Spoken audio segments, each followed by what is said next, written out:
Hello. So it is nap time right now. Both of the boys just went down for a nap, and so I'm kind of doing my, well, what I try to do during nap time, which is I try to put the dishes away from last night and get as much loaded as I can.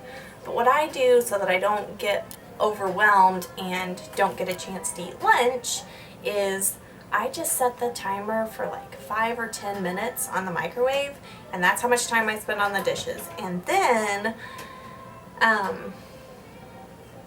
I just go ahead and make lunch and we eat, so that I can kind of balance both of those things, because of course the dishes have to be done in order to keep the house going, but I also have to just eat lunch. Like, I can't worry about every single dish being clean. So that's my little thing. So I'm going to set the timer for 5 minutes, and that's how long I'm going to spend on this. And while I put these dishes away, I'm just going to tell you a little bit about what we do to make nap times work right now. Granger, at the moment,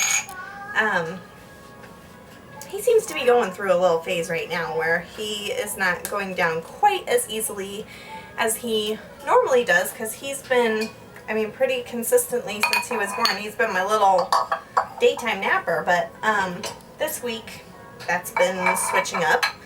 And I mean, of course, all babies have their little things that they go through in their little times. But so what I was doing was I was taking both boys upstairs, laying down, nursing Granger first, and he was usually pretty fast to fall asleep, and then I would nurse Finn after Granger went down. And if he went down for a nap, that was great, and if he didn't, that's still dirty, and if he didn't, it was no big deal, because then I would just put him in the carrier or something like that, walk him around until he fell asleep, and then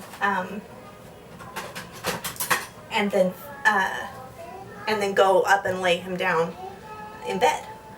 And so that was my little routine, at least for the past couple months, on how I got the boys to nap, and especially nap at the same time. Be right back.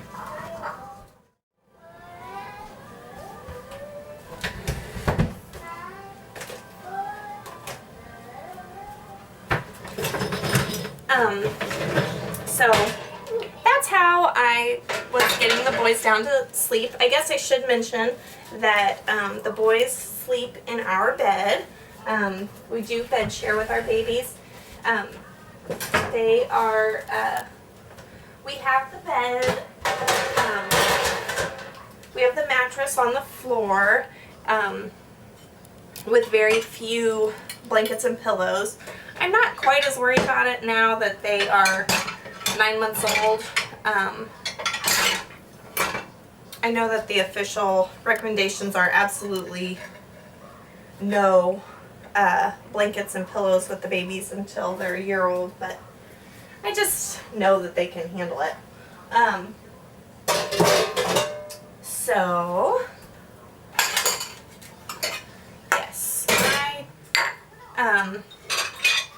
and so I just lay them down right on the bed. They sleep pretty well right next to each other, as you know, twins tend to do. And it almost seems like if they're both sleeping, they sleep a little bit longer as a unit. I'm not saying that, like, I get a double nap time with, you know, usually one goes down a little before the other, and so he's usually the first one to wake up or whatever. But that's just what we do. It was way different when they were very first born, and for those first couple of months, like, it was crazy. That's an entirely different beast, and I will have to do an entire different post on the early months and getting that all done. Man, I do not put away dishes nearly as fast when I'm trying to talk at the same time. One moment.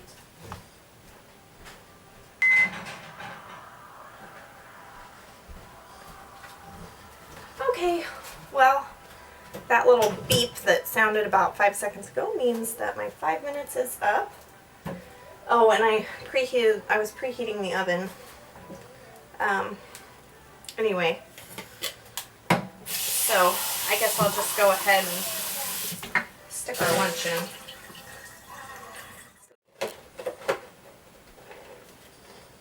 Cheese crackers. Cheese crackers. Cheese crackers? Yeah. Sure. What else? I thought those were too cheesy for you. Well, oh, you okay? Sometimes I can still eat them, just sometimes they're kind of too cheesy. Oh, okay.